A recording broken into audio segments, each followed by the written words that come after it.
क्या हो अगर क्रिसमस के कुछ दिन पहले सांता क्लॉज को अगवा कर लिया जाए, क्या तब भी क्रिसमस मनाया जाएगा? इस कहानी में कुछ ऐसा ही होता है, जहां कुछ लोग क्रिसमस से कुछ दिन पहले सांता का किडनैपिंग कर लेते हैं।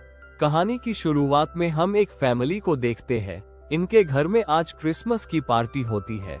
सभी लोग इस पार्टी को एंजॉय कर रहे होते हैं, लेकिन एक छोटा बच्चा जिसका नाम जैक होता है, उसको बिल्कुल भी मजा नहीं आ रहा होता है, क्योंकि उसको लगता था कि सांता क्लॉज जैसी कोई चीज नहीं होती। उसे लगता था कि ये सब बस कहानियां हैं और रात में कोई सांता नहीं आता, बल्कि हमारे माँ बाप ही हमारे लिए कुछ गिफ्ट रख देते हैं। इसलिए वो सब बिस्किट और दूध भी खा पी जाता है, जो कि उसके माँ बाप सांता के लिए रखे होते हैं। इसके बाद हमें सीधे 30 साल बाद का सीन दिखाया जाता है, जहां हम देखते हैं कि अब जैक काफी बड़ा हो चुका है। वो आए दिन छोटी बड़ी चोरियां करता था। वो एक जाना माना हैकर भी होता है, जो कि पैसों के लिए किसी का भी डेटा चुराकर बेच देता था। उसने हाल ही में नासा के कुछ सीक्रेट्स चुराकर ब्लैक मार्केट में बेच दिया था। अभी वो एक कंपनी के बाहर आया होता है। दरअसल इनके पास एक ऐसा डिवाइस होता है जो किसी भी आने जाने वाली चीज की बहुत क्लियर इमेज और लोकेशन निकाल लेती है। वो उस कंपनी में घुसने के लिए वहां रखे एक इलेक्ट्रिक बोर्ड पर अपना कॉफी गिरा देता है, जिससे वहां शॉर्ट सर्किट हो जाता है। सभी लोगों का ध्यान उसमें लग जाता है। तब मौका देखकर जैक उस कंपनी में काम करने वाली एक एम्प्लॉय का आईडी कार्ड चुरा लेता है। इसके बाद वो सबसे बचते हुए उस कंपनी में घुस जाता है। फिर वो उनके मेन सर्वर रूम में चला जाता है। वहां जाकर वो उनके सिस्टम में एक डिवाइस लगा देता है, जिससे कि उनका सारा डेटा उसके पास आ जाए। इसके बाद हम असली सांता को देखते हैं, जो कि अपने बॉडीगार्ड जिसका नाम कैल्फ होता है, उसके साथ एक मॉल में होते हैं। वो लोग अभी आने वाली क्रिसमस की तैयारियां कर रहे होते हैं। उनका बॉडीगार्ड कैल्फ हर गिफ्ट को चेक कर रहा होता है, जो बच्चों ने सांता के लिए लाया था। कुछ देर बाद वो लोग मॉल से निकल जाते हैं। वहां से निकलकर वो लोग सीधे अपने पर्सनल एयरपोर्ट पर जाते हैं, जहां पर उनका सवारी उनका इंतजार कर रहा होता है। इसके बाद वो लोग वहां से निकल जाते हैं। वहां से निकल के वो लोग नॉर्थ पोल के एक सीक्रेट लोकेशन पर पहुंच जाते हैं, जहां पर सांता क्लॉज का असली घर होता है। यहाँ हम अलग अलग प्रकार के जानवरों को देखते हैं, जो कि सांता क्लॉज के लिए काम कर रहे होते हैं। वहां अभी क्रिसमस की तैयारियां जोरों शोरों से हो रही होती है। वो लोग सभी बच्चों के लिए गिफ्ट्स पैक कर रहे होते हैं, ताकि उसको क्रिसमस के दिन बच्चों को दे सके। इसके बाद हम संता को जिम करते हुए देखते हैं, जहां पर वो काफी हैवी वेट लगा रहे होते हैं। इससे हमें पता चलता है कि सांता इतने बूढ़े होने के बावजूद भी कितने मजबूत है। कुछ देर बाद वहां कैल्फ आता है। उसके हाथ में उसका रेजिग्नेशन लेटर भी होता है। वो इस काम को और नहीं करना चाहता था, क्योंकि वो अब बुरे लोगों से मिलकर थक गया था।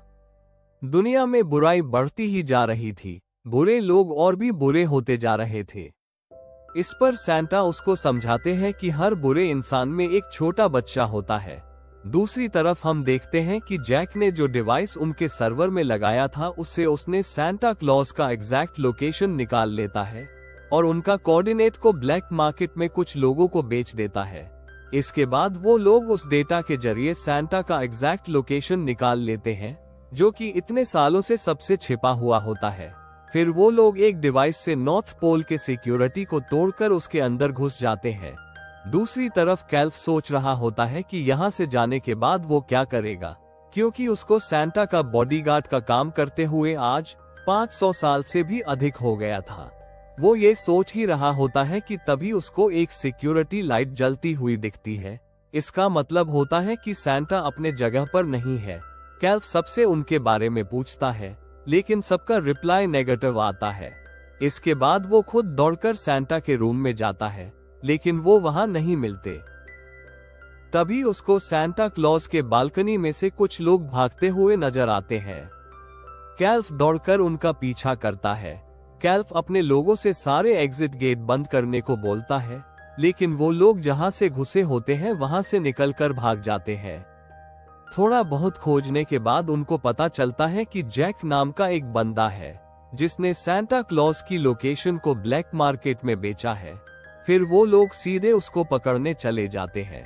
जब जैक अपने घर पहुंचता है तब उसको पता चल जाता है कि वहाँ कुछ गड़बड़ है। वो सभी को मारकर वहाँ से भागने लगता है। वो जैसे ही वहाँ से भागकर बेसमेंट में पहुँचता है, तभी वहाँ मोरे उसको एक डिवाइस से शॉक देती है और वो वही फ्रीज हो जाता है। इसके बाद वो लोग उसको पकड़कर अपने साथ ले जाते हैं। फिर मोरे उसको बताती है कि उसने जिस कोऑर्डिनेट को ब्लैक मार्केट में बेचा है वो और किसी का नहीं बल्कि सांता क्लॉज का घर का होता है। तब जैक उसको बोलता है कि तुम मेरे साथ मजाक तो नहीं कर रही हो, क्योंकि सांता क्लॉज जैसी कोई चीज होती ही नहीं है, वो तो बस कहानियां है।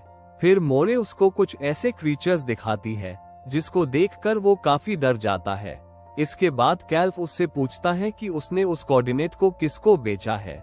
इस पर जैक उसको बताता है कि ये सारी चीजें एन्क्रिप्टेड होती है ताकि किसी के पास इसका कोई सबूत ना हो। फिर कैल्फ अपने दोस्त गाजिया को बुलाता है। गाजिया आते ही जैक को उठाकर उसका कचूमर बनाने वाली होती है। तभी जैक बताता है कि एक रास्ता है जिससे हम लोग उनका लोकेशन खोज सकते हैं। वो बताता है कि अगर हम उस बैंक की कोऑर्डिनेट के जरिए उनका लोकेशन निकाल सकते हैं। दूसरी तरफ हम असली सांता क्लॉज को देखते हैं, जिनको ग्रीला नाम की एक विच किडनैप की होती है। दरअसल वो उसका सारा पावर ले लेना चाहती थी ताकि बुरे लोगों को सजा दे सके। लेकिन सांता क्लॉज का मानना था कि हर बुरे इंसान में एक छोटा बच्चा होता है। इसके बाद ग्रीला सांता क्लॉज के पावर से एक ऐसा गोला बनाती है जिसमें वो बुरे बच्चे को कैद कर सके और उसको सजा दे सके। दूसरी तरफ जैक को उनका लोकेशन मिल जाता है। फिर वो लोग सीधे उस जगह के लिए निकल जाते हैं। वहां पहुंचकर वो लोग उस आदमी से उसके बॉस के बारे में पूछते हैं। पहले तो वो उनको कुछ नहीं बताता है, लेकिन जब कैल्फ उसके कुछ बॉडीगार्ड्स को मारता है तब वो उसका नाम लिखकर बता देता है। लेकिन तभी गलती से जैक उसका नाम ले लेता है, जिससे उसको उनका लोकेशन पता चल जाता है। दरअसल वो क्रिसमस की विच होती है, जिसके पास ये पावर होता है कि जो भी उसका नाम लेता है वो उसके पास आ जाती है। उसका काम केवल बुरे लोगों को सजा देना होता है। वो कुछ स्नोमैन को उनको मारने के लिए भेजती है, लेकिन कैल्फ एक एक करके सारे स्नोमैन को खत्म कर देता है। तभी वहां मोरे अपनी पूरी टीम के साथ आ जाती है। कैल्फ मोरे को सारी बातें बताता है। तब मोरे उसको बताती है कि ग्रीला क्रैम्पस की गर्लफ्रेंड है। हो ना हो इस सब के पीछे क्रैम्पस का ही हाथ है। दरअसल क्रैम्पस सांता का ही भाई होता है, लेकिन एक दिन उन दोनों के बीच में लड़ाई हो जाती है, जिसकी वजह से सांता उसको नॉर्थ पोल से निकाल देते हैं। इसके बाद कैल्फ और जैक क्रैम्पस से मिलने उसके किले में चले जाते हैं। जैसे ही वो लोग वहां पहुंचते हैं तब क्रैम्पस के सिपाही उनको बंदी बना लेते हैं। कुछ देर बाद उनको क्रैम्पस के सामने पेश किया जाता है। कैल्फ उससे ग्रीला का पता पूछता है। तब क्रैम्पस उसको बताता है कि ग्रीला अब उसकी गर्लफ्रेंड नहीं रही, कुछ साल पहले ही उनका ब्रेकअप हो गया।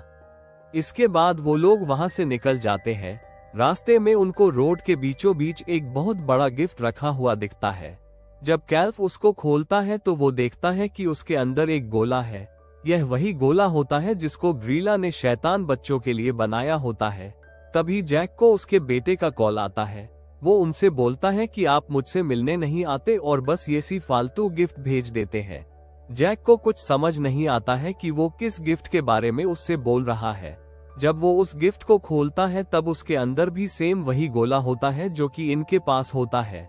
जैसे ही उसका बेटा उस गोले को टच करता है वो गायब हो जाता है। इसके बाद जैक भी अपने बेटे को बचाने के लिए उस गोले को अपने हाथ में उठा लेता है, जिससे वो भी कहीं गायब हो जाता है। इसके बाद कैल्फ मोरे को सारी बातें बताता है। तब मोरे उसको बताती है कि ऐसा गोला केवल नॉर्थ पोल में ही बनता है और इसके लिए सांता क्लॉज की पावर की भी जरूरत होगी। तब कैल्फ उससे बोलता है कि इसका मतलब सांता क्लॉज अभी भी नॉर्थ पोल में ही है। वो सारी किडनैपिंग बस हम लोगों को गुमराह करने के लिए किया गया था। इसके बाद वो दोनों सीधे नॉर्थ पोल के लिए निकल जाते हैं। वहां पहुंचकर कैल्फ पहले तो सबको आजाद कराता है। इसके बाद सभी सांता क्लॉज को खोजने लगते हैं। वो लोग सांता क्लॉज को खोजते खोजते उस जगह पर पहुंच जाते हैं जहां पर ग्रीला उनको बेहोश कर रखी थी। इसके बाद उन सभी में लड़ाई होने लगती है, लेकिन ग्रीला अकेले ही उन सब पर भारी पड़ रही होती है।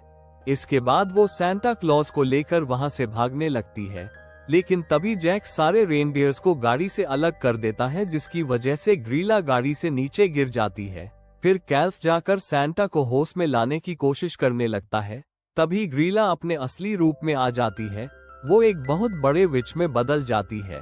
तभी वहां क्रैम्पस भी आ जाता है। फिर तीनों मिलकर उससे लड़ने लगते हैं। तभी सैंटा क्लॉज भी होश में आ जाते हैं और वो ग्रीला को उसी के बनाए हुए गोले में कैद कर देते हैं।